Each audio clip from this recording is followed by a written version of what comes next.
소비자 물가 상승률이 2달 연속 2%대 후반을 기록했습니다. 하지만 먹거리 물가는 여전히 높은 상승률을 나타냈습니다. 신세계가 SSG닷컴의 재무적 투자자가 가진 지분을 올해 안에 제3자에 되팔기로 했습니다. 앞으로 6개월 안에 새로운 투자자를 구해야 합니다. 우리나라와 아프리카 48개국이 교역과 투자, 핵심 광물 분야에서 협력하기로 했습니다. 투자 확대를 위해 140억 달러 규모의 수출 금융을 제공하기로 했습니다. 이복현 금융감독원장이 부동산 PF 시장을 둘러싼 위기설이 올해 안으로 정리될 것이라고 말했습니다. 금융투자소득세 폐지에 대한 입장도 거듭 밝혔습니다.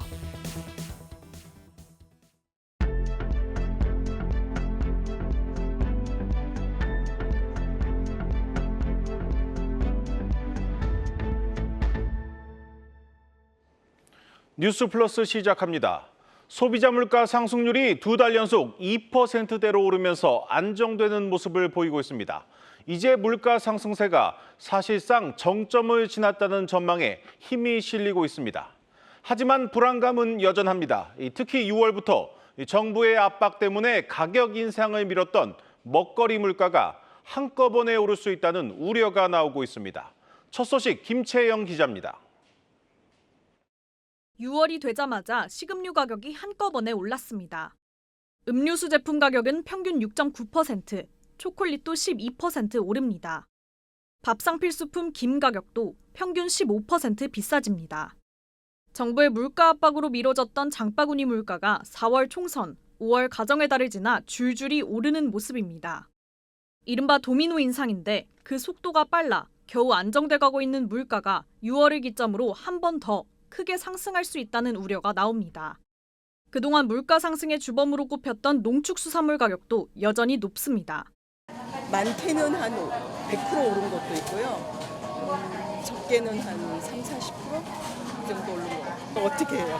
안 사야지. 지난달까지 11회 연속 금리를 묶으며 고물가를 동결 결정의 주요 원인으로 거론해왔던 한국은행으로서도 고민이 깊어지고 있습니다. 물가가 안정세에 접어들었다고 판단하기엔 이른 상황에서 너무 이른 정책기조 전환이 물가 상승률 둔화 속도를 늦춰 목표 수렴 시기가 지연될 수 있기 때문입니다.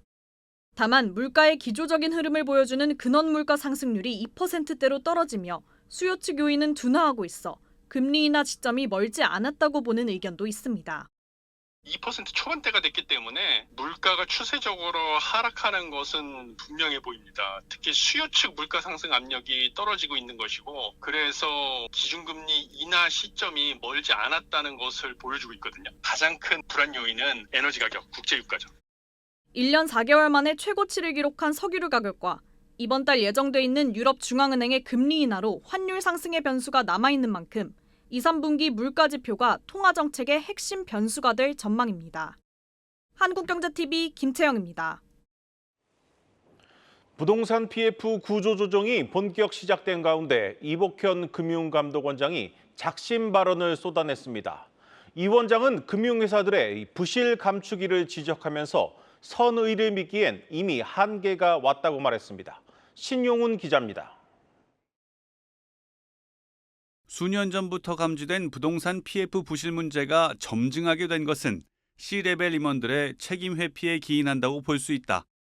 이복현 금융감독원장은 당국이 직접 나서 PF 사업장의 정리를 종용하게 된 배경에 대해 부실을 예상하고도 금융회사들이 실적이나 성과 평가에 흠집이 날 것을 우려해 상각이나 매각 결정을 미룬 탓이 크다고 지적했습니다.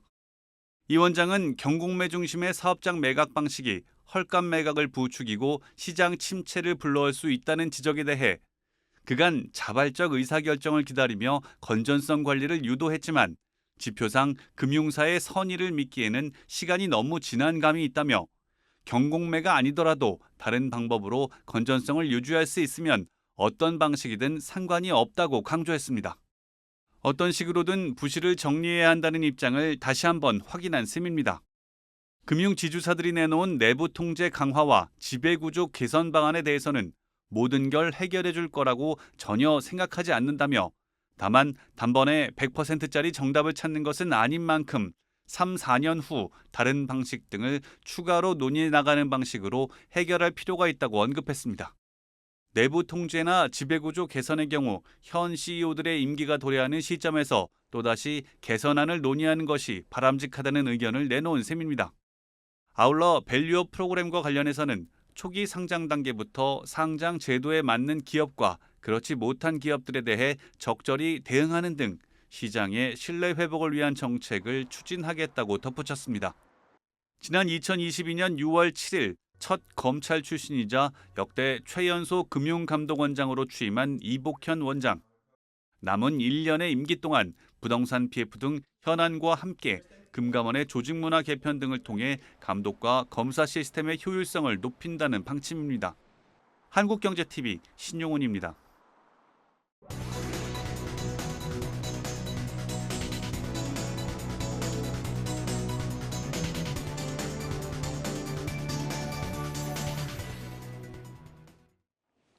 (22대) 국회에서 종부세 개편 논의가 본격적으로 진행되면서 이 부동산 세제 개편이 탄력을 받고 있습니다. 가장 유력하게 거론되는 건 1주택자는 아예 종부세를 폐지하고 이 다주택자는 중과세율을 완화하는 방안입니다. 취재 기자와 자세히 들여다보겠습니다. 부동산부 양현주 기자 나왔습니다. 양 기자, 일단 이제 먼저 이 다주택자에 대한 중과세부터 폐지하겠다는 게 이 정부 안인데 이건 어느 정도 효과가 있는 겁니까? 우선 종합부동산세를 부과하는 체계부터 살펴보겠습니다. 이 현재 3주택자 이상 다주택자에게는 이 징벌적 개념의 중과세율이 부과가 됩니다. 네. 이 과세 표준 12억 원을 초과했을 때 25억 원까지 2%, 94억 원까지 4%, 94억 원 초과 시 5%가 적용이 됩니다. 이 비싼 아파트를 가지고 있을수록 더 높은 세율이 적용이 되는 셈입니다. 현재 거론되고 있는 종부세 완화안은 이 중과세율을 없애고 기본세율만 적용하자는 겁니다. 이 기본세율의 경우 보시는 것처럼 각 구간별로 최대 2.7%가 적용이 됩니다. 이 세부담이 절반가량 줄어드는 셈입니다.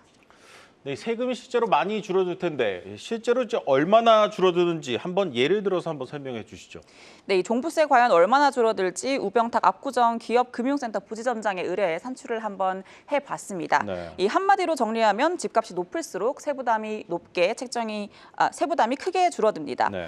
전용 면적 84제곱미터를 기준으로 아크로 리버파크, 음마 아파트, 또 마포레미안 푸르지오 이렇게 세 채를 갖고 있는 집주인 입장에서 종부세 계산을 해보겠습니다. 다주택자 중과세율이 유지가 된다면 올해 4,598만 원의 종부세를 부담해야 하지만 기본세율만 적용할 경우 2,983만 원을 내게 됩니다. 이 세금이 약 35%가량 줄어드는 겁니다. 하지만 보유하고 있는 집값이 낮을수록 그 효과는 떨어지는데요. 아리박 대신 공시가격 3억 3,700만 원의 대전의 한 아파트를 한번 넣어보겠습니다. 1,398만 원이던 종부세가 1,190만 원가량으로 약 200만 원 줄었습니다. 만약 대전의 아파트 세 채를 갖고 있는 다주택자의 경우 어떨까요? 12억 원 과표 구간에 들지 않기 때문에 이 개편에 따른 변화가 없습니다. 동일한 세금을 내야 하는 겁니다. 다시 말해 같은 다주택자라도 서울 강남 지역 위주 아파트 세 채 보유자가 가장 큰 혜택을 보고 이 지방 다주택자의 경우 변동이 없을 가능성이 높습니다. 네, 그렇다면 이 다주택자에 대한 징벌적 이 종부세 부담이 줄어들면 이 부동산 시장에 어느 정도 영향이 있을지도 좀 궁금합니다. 지금 시장 상황을 볼 때는 큰 영향이 있을 것 같지는 않습니다. 어쨌든 세금에 가장 민감한 부동산 시장의 이 세 부담 완화 소식은 일단은 호재로 작용할 전망입니다. 네. 특히 다주택자 중과세율이 폐지되면 아무래도 집값이 높은 서울 지역 위주로 꿈틀댈 가능성이 높습니다. 강남 등 주요 지역의 똘똘한 한 채 수요는 더욱 높아질 수밖에 없는 겁니다. 반대로 세금 부담이 줄어든 다주택자가 버티기에 들어가면 이 시장에 나올 매물이 더욱 줄어들 것이라는 우려도 적지 않습니다. 이 침체된 지역 부동산 시장에는 혜택이 없고 수도권 수혜를 볼 것이라는 지적도 나옵니다. 이에 전문가들은 종부세 과세 대상 기준을 대폭 올리는 대신 수도권 위주 지역세를 높이는 안도 고려할 필요가 있다고 말합니다. 즉 금액과 주택수를 합산한 과세 방안을 만들어야 한다는 의미인데요. 그러면서도 취득세와 양도세를 대폭 낮추는 안이 동시에 진행돼야 기대하는 효과를 낳을 거라고도 덧붙였습니다. 이번 논의를 시작으로 이 주거 안정과 합리적 과세 두 마리 토끼를 모두 잡을 수 있는 안이 마련될지 한번 지켜봐야 되겠습니다. 네, 잘 들었습니다. 부동산부 양현주 기자였습니다.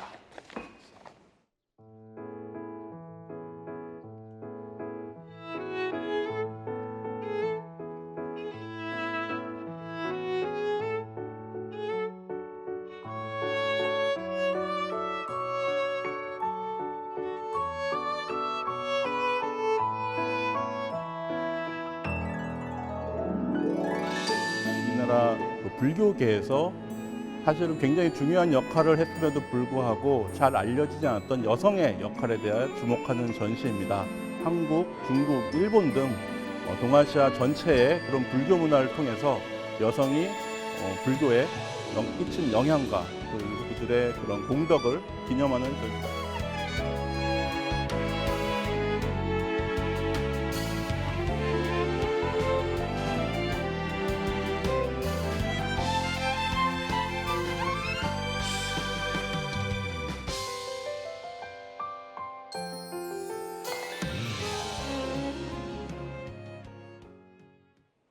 삼성 바이오로직스가 바이오 의약품 위탁 생산에 이어 이제 위탁 개발 경쟁력 강화에 나서고 있습니다. 미국에서 열린 세계 최대 규모의 제약 바이오 컨퍼런스에서 새로운 플랫폼을 선보였습니다. 박승원 기자입니다.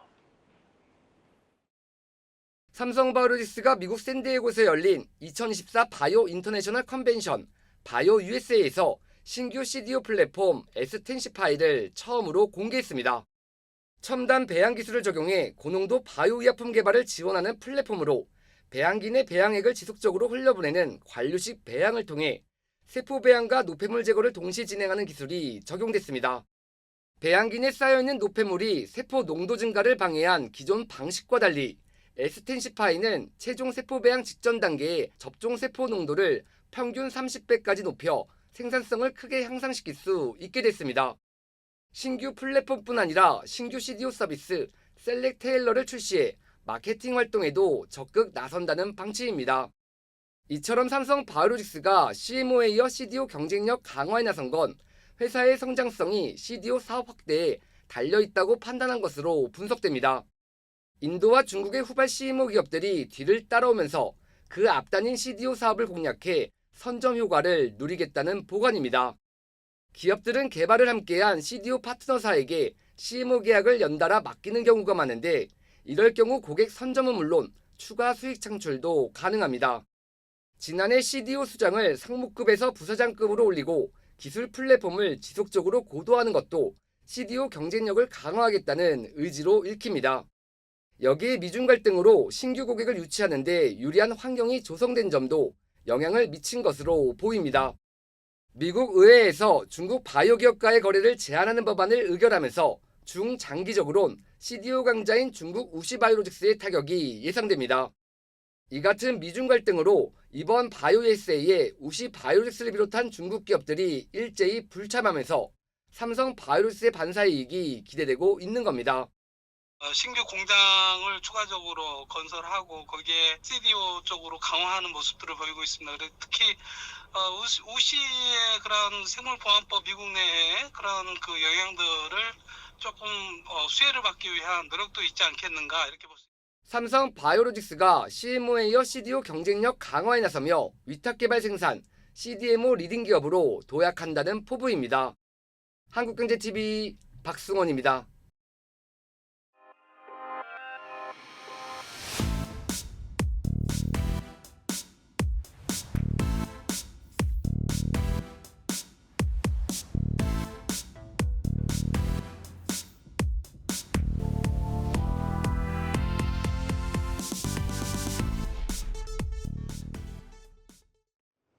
금융투자소득세는 주식, 채권, 펀드 등에 투자해서 연 5천만 원 이상 수익을 올리면 규모에 따라 적게는 22%, 많게는 27.5%의 세금을 부과하는 것을 말합니다. 소득 있는 곳에 세금이 있다는 조세 형평 차원에서 이전 정부에서 도입을 추진했고 내년 1월 1일부터 시행될 예정입니다. 모든 금융투자소득을 합산해서 3억 원까지는 22%의 세율이 적용되고 3억 원 초과분에 대해서는 27.5%의 세금을 내야 합니다. 물론 금투세 시행 이후부터 결손금이 발생한 경우 이를 5년 동안 2월에서 공제받을 수 있지만 세 부담이 늘어나는 것이 사실입니다. 금투세는 국내 거주 개인 투자자에게만 해당됩니다. 외국인과 기관은 금투세를 내지 않아도 되는 것이죠. 최근 SK 하이닉스 주식에 4천만 원을 투자해서 10억 원 넘는 평가액을 기록한 하이닉스 직원이 화제가 됐는데요. 한국경제TV가 NH투자증권에 금투세 시행 이후 이 직원이 보유 주식을 한꺼번에 매도해서 10억 원의 시세 차익을 냈다고 가정하고 내야 할 세금을 의뢰했습니다. 그 결과 이 직원은 약 2억 5천만 원의 금투세를 내야 하는 것으로 계산됐습니다. 10억 원에서 5천만 원을 공제한 나머지 9억 5천만 원에 대해서 3억 원까지는 22%, 나머지 6억 5천만 원에 대해서는 27.5%의 세율이 적용되기 때문입니다. 금투세가 아니었다면 이 직원이 내야 할 세금은 증권거래세 150만 원이 전부로 분석됐습니다. 금투세 시행으로 세금 부담이 100배 넘게 늘어나는 셈입니다. 국회 예산정책처는 금투세 부과 대상자가 연간 9만여 명 될 것으로 추산했습니다. 전체 주식 투자자의 0.1% 정도입니다. 주식 투자자들은 금투세가 도입되면 국내 증시 활력이 떨어질 것이라며 강하게 반발하고 있는데요. 투자자들이 조세제도에 불만을 느껴 해외 주식으로 눈을 돌릴 것이고 증시 경쟁력이 떨어질 수밖에 없다는 이유에서입니다. 현 정부도 같은 이유를 들어 금투세 폐지를 추진하고 있습니다. 이복현 금융감독원장은 최근 금투세가 예정대로 시행되면 해외 주식으로 쏠림이 심해지고 장기 투자보다 단기 매매를 부추길 요인이 크다면서 금투세 폐지 입장을 밝혔습니다. 민주당 내에서조차 금투세 시행에 대한 부정적 여론을 의식하는 분위기가 있는 것으로 알려졌습니다. 금투세는 22대 국회에서 본격 논의될 것으로 보이는데요. 하지만 종부세 개편이 여야 현안으로 떠오르면서 당분간 탄력을 받긴 어려울 것이란 전망이 금융투자업계 안팎에서 나오고 있습니다. 지금까지 브리핑 전해드렸습니다.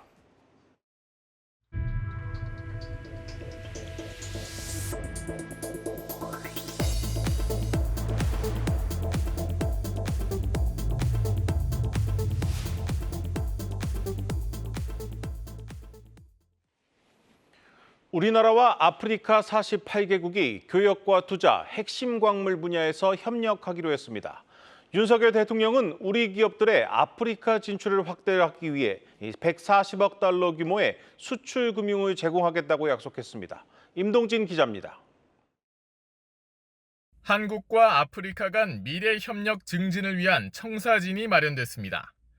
동반 성장과 지속 가능성, 그리고 강한 연대, 이 세 가지 방향성을 기반으로 전략적 파트너십을 구축한다는 계획입니다.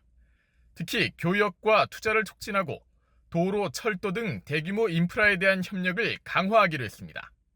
이를 위해 핵심 광물과 인프라 모빌리티, 신재생 에너지 등 분야에서 MOU를 체결하고 경제 동반자 협정에 대한 협상 개시를 선언했습니다. 윤석열 대통령은 한 아프리카의 동반 성장을 위해 2030년까지 100억 달러 수준으로 공적 개발 원조 규모를 늘리고 우리 기업들의 진출 확대를 위해 140억 달러 규모의 수출 금융도 제공하겠다고 밝혔습니다. 교육 측면에서는 경제 동반자 협정과 무역 투자 촉진 프레임워크의 체결을 속도감 있게 추진하고 투자 측면에서는 투자 보장 협정을 확대함으로써 양측 기업 간 교류 활성화를 촉진해야 합니다. 우리 정부가 아프리카와의 협력에 나선 건 성장 잠재력과 전략적 중요성 때문입니다. 지난 2019년 출범한 아프리카 대륙 자유무역지대는 인구 14억 명, 국내 총생산 규모가 3조 4천억 달러에 이르는 거대 시장입니다. 또한 크롬, 망간 등 4차 산업 핵심 원료를 포함한 세계 광물 자원의 30%를 보유하고 있습니다. 핵심 광물의 중국 의존도를 낮추고 공급망을 다변화하기 위해 반드시 협력해야 할 파트너인 셈입니다. 높은 경제 성장률과 인구 60%가 25세 이하로 구성된 젊은 대륙이란 점도 매력적입니다. 정부는 한 아프리카 정상회의 정례화를 추진해 더 높은 차원의 협력 관계를 구축한다는 방침입니다. 한국경제TV 임동진입니다. 미국이 잇따라 부진한 경제 지표를 내놓으면서 경기 둔화 가능성이 제기되고 있습니다. 덕분에 미국 연준의 금리 인하가 빨라질 수는 있겠지만 경기 침체 속도가 지나치게 빠를 경우 전 세계 경제와 주식시장에 부담을 줄 것이란 우려가 나오고 있습니다. 박찬휘 기자입니다. 미국 연준의 고금리 장기화 기조에 미국 경제가 얼어붙고 있습니다. 미국의 4월 실질 개인 소비와 소득은 각각 전월 대비 0.1% 둔화됐고 미국 공급관리자협회가 발표하는 5월 제조업 구매관리자 지수는 48.7로 두 달 연속 위축 국면이 이어졌습니다. 소비에 이어 제조업까지 둔화되자 미국의 1분기 GDP 성장률은 연율 1.6%에서 1.3%로 하향 조정됐고 2분기 GDP 성장률 전망도 기존 2.7%에서 1.2%로 대폭 축소됐습니다. 투자은행 ING는 연준의 고강도 긴축 정책이 미국 경제에 제동을 걸고 있다고 평가했습니다. 최근 미국 경제 지표가 잇따라 부진한 것으로 확인되자 시장에선 금리 인하 가능성이 높아지고 있습니다. In a very strange flip of good news being bad news and bad news being good news for the equity market, when we see bad economic data, it usually then leads to a higher probability of the Fed cutting. 시카고 상품거래소 페드워치에선 9월 금리 인하 전망이 전날 55%에서 67%로 하루 새 12%포인트 올랐습니다. 미국 채권 시장에선 10년물 국채금리가 4.3%대로 급락했고 통화정책에 민감한 2년물 국채금리도 4.8%까지 내렸습니다. 이런 가운데 월가 일각에선 연준의 첫 금리 인하 시기가 오히려 증시를 떠나야 할 때라는 역발상 전략을 내놔 눈길을 끕니다. 금리 인하가 연착륙이 아닌 경착륙으로 인해 시행될 경우 기업 실적 둔화가 발생해 주가가 급락할 수 있기 때문입니다. 투자은행 뱅크 오브 아메리카는 그 대신 금리가 인하되면 주식을 팔고 채권을 사야 한다며 채권 가격이 하락할 때마다 저점 매수하라고 전했습니다. 최근 경제지표 둔화로 9월 금리 인하 가능성이 높아진 만큼 채권 가격 상승에 베팅하라는 겁니다. 금융정보업체 뱅크레이트는 5년 미만 단기채에 투자할 경우 큰 위험을 감수하지 않고도 적절한 수익률을 얻을 수 있다고 조언했습니다. 한국경제TV 박찬유입니다. 일본의 네이버 라인 강탈 움직임 속에 우리나라에서 메신저 앱 라인을 새로 설치한 사람이 크게 늘어난 것으로 나타났습니다. 이 경쟁자인 카카오톡에 비해서는 여전히 미미한 수준이지만 2달 새 사용자가 20만 명이나 늘었습니다. 이서우 기자입니다. 한국에 3년째 살고 있는 일본인 케이나 씨. 가족, 친구들과 연락하기 위해선 메신저 앱 라인이 필수입니다. 일본에서는 전화번호가 아닌 라인 아이디를 주고받는 것이 더 익숙할 정도라고 말합니다. 일본에서는 전화번호 교환 거의 안 하는 것 같아요. 통화할 때도 라인으로 하고 연락할 때도 라인으로 하는 것 같아요. 결제할 때도 그렇고 뭐 라인 망가도 있고. 국내에서도 지난 4월 일본 라인 야후 사태로 네이버의 지분 매각 가능성이 공식화된 이후 라인 이용자가 큰 폭으로 늘었습니다. 최근 한 달간 매주 평균 6만 8천 명 이상이 라인 앱을 다운로드하며 국민 메신저인 카카오톡의 신규 설치 건수를 추월했습니다. 지난 2022년 10월 데이터 센터 화재로 인한 카톡 먹통으로 라인이 대체 앱으로 떠오른 이후 역대 최고 기록입니다. 국내 MAU, 즉 월간 활성 이용자 수는 지난달 210만 명으로 2달 만에 10만 명 가까이 늘었습니다. 현재 라인은 일본에서 뉴스, 결제, 음악, 영상, 그리고 쇼핑까지 생활 전반에 걸친 서비스를 대거 출시하며 일본 국민의 81%가 사용하는 이른바 슈퍼앱으로 거듭났습니다. 데이터는 사실은 플랫폼이 가장 많이 가지고 있습니다. 플랫폼을 중심으로 데이터를 활용하면 AI가 확산이 되는 시점에서 일본이 굉장히 큰 비즈니스를 만들어낼 수 있는. 한편 네이버 노조는 7월 1일로 예정된 일본 총무성 보고서 제출에 앞서 라인 플러스를 비롯해 국내 모든 라인 야후 계열사 노조와 함께 교섭권을 확보할 방침이라고 밝혔습니다. 한국경제TV 이서우입니다. 오늘 준비한 뉴스 플러스는 여기까지입니다. 함께해 주신 여러분 고맙습니다.